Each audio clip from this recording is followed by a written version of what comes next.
Tindral Sageswift is the second last boss of Amirdrassil, the Dream's Hope raid. This shape-shifting Druid boss takes on 4 different forms throughout the encounter. In Druid form, he's going to be putting out debuffs, casting Entangling Roots, and summoning mushrooms. In Moonkin form, he'll be calling down sunbeams and fire tornadoes. In his Owl form, he'll rush to another platform and leave fiery orbs behind him. You have to Dragon Ride up and chase him down to the next platform. Then stop him from casting Supernova before he wipes the entire raid. In his Treant form, he's going to summon little seedlings that need to be crushed by the raid. On each platform, he's going to be using different forms. Let's break this whole fight down. So in phase 1, right off the bat, he's going to cast Mass Entanglement. The group is going to want to gather up together, not completely stacked, but a loose, close stack to the boss. Once the roots go out, all DPS need to switch to and burn all of the roots so that we're able to move around. At the same time, a number of your raid members are going to get a debuff that puts a big red circle around them. This debuff can be dispelled and will make the red circle become a large hole on the ground. Once the roots are broken and those players are able to get out of the group, dispel them and control these fire points, trying to make as much room as you can. Also at the same time, he's going to be summoning mushrooms. A brown swirl will appear, and after a delay, a mushroom will show up. One of the tanks needs to soak this mushroom as it does a massive amount of damage. It also puts a stacking debuff on you for each mushroom consumed. Tanks need to alternate mushrooms to make sure no player gets multiple stacks. Tanks are also going to be swapping at about 7 or 8 stacks of the tank debuff.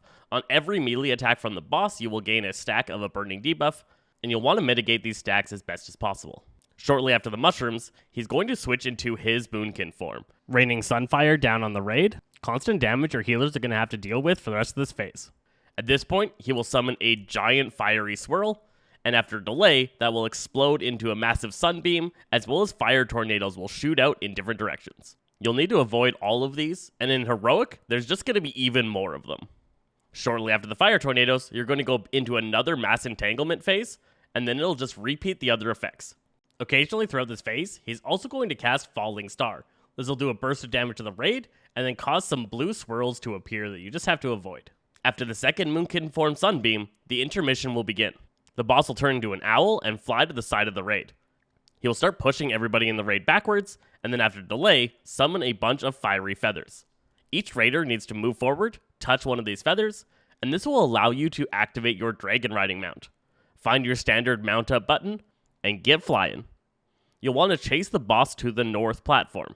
During this time in the sky, there will be both green orbs and red orbs. Raiders need to collect as many green orbs as we can. This will stack a buff on the entire raid that stacks up to 10. Once at 10 stacks, all the raiders will want to land on the next platform and begin burning the boss.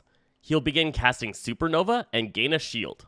If Supernova finishes, it's a raid wipe, so you need to break that shield as fast as possible. Once the shield's broken, phase 2 will begin. In this phase, he will still do the mass entanglement, the dispellable debuff, and the mushrooms, but he'll no longer do the Moonkin form, and there will no longer be the Sunbeam or Fire Tornado infects. Instead, he'll turn into a Treant. In this form, he'll spread seeds across the arena.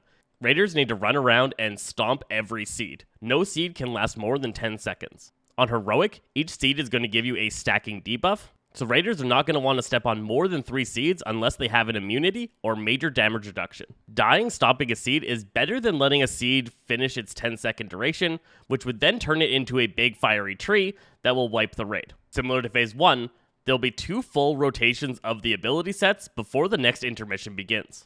Each intermission is identical, so just find your feathers, mount up, chase the boss, grab orbs, land, and interrupt his cast. In this final phase, he's going to switch between all 3 of his regular forms. So you'll be dealing with the mass entanglement, the mushrooms, the dispellable debuffs, the fire tornadoes, and the seeds. The group will want to stay rather close together to control seed placement as well as to control the location of the fire pools. You're going to run out of room on this platform if you just willy-nilly drop fire pools all over the place. After a set amount of time on this platform, Tindral will begin casting Supernova one more time. If he finishes the cast, it's over. If he doesn't finish the cast, congratulations on your kill of Tindral Sageswift. I hope this guide helped you out. I'm Zesty Phresh from Games, and we'll catch you guys next time.